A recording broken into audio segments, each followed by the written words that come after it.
চীন থেকে উড্ডয়ন করে আফ্রিকার পথে পাড়ি জমিয়েছে চীনের J-16 যুদ্ধবিমান। মাঝ আকাশে ট্যাঙ্কার বিমান থেকে জ্বালানি নিয়ে প্রায় ৬,০০০ কিলোমিটার পথ পাড়ি দিয়ে মিশরে পৌঁছেছে যুদ্ধবিমানটি। প্রশ্ন উঠছে, যৌথ সামরিক মহড়ায় অংশ নিতে এত দূরের পথ পাড়ি দিয়ে ভারী যুদ্ধবিমান পাঠানোর মাধ্যমে বেইজিং কি বার্তা দিতে চাইছে? চীনের পিপলস লিবারেশন আর্মি এয়ারফোর্সের একটি বহর শুক্রবার মিশরে পৌঁছায়। বহরটিতে ছিল J-16 যুদ্ধবিমান এবং YY-20A ট্যাঙ্কার বিমান।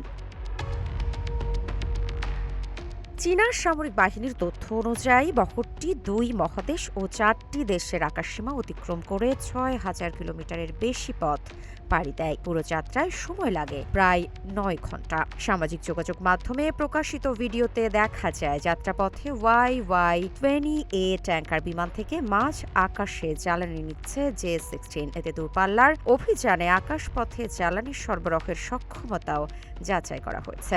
চীনা কর্মকর্তারা জানিয়েছেন, পুরো যাত্রায় আবহাওয়া, উড্ডয়ন পথের পরিকল্পনা এবং জরুরি পরিস্থিতি মোকাবিলার বিষয়গুলো গুরুত্ব দিয়ে বিবেচনা করা হয়। এদিকে ট্যাঙ্কার বিমানটি শুধু জ্বালানি সরবরাহের কাজই করেনি, আকাশপথে যোগাযোগ ও সমন্বয়ের ক্ষেত্রে গুরুত্বপূর্ণ ভূমিকা পালন করেছে। মিশরে পৌঁছানোর পর চীনা সামরিক সদস্যরা সরঞ্জাম ও অন্যান্য সামরিক উপকরণ নামিয়ে মিশরীয় বাহিনীর সঙ্গে সমন্বয় শুরু করেন।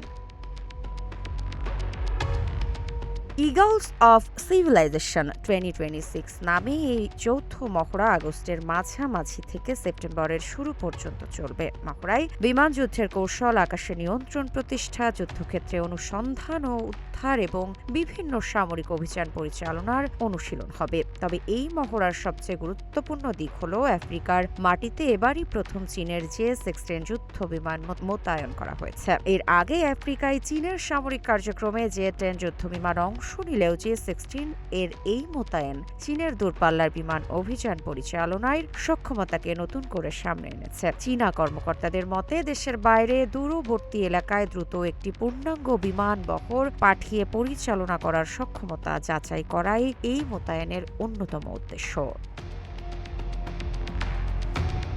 এ কারণে সামরিক বিশ্লেষকদের মধ্যে প্রশ্ন উঠছে, এটি কি কেবল চীন ও মিশরের যৌথ মহড়া, নাকি আফ্রিকার বাইরে নিজেদের বিমান বাহির সক্ষমতা প্রদর্শনের বৃহত্তর কৌশলের অংশ?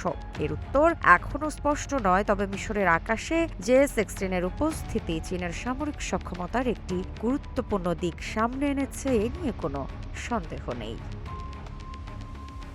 মৃত্তিকা সিনহা বিশ্বাস, গ্রিন টিভি, ডিজিটাল।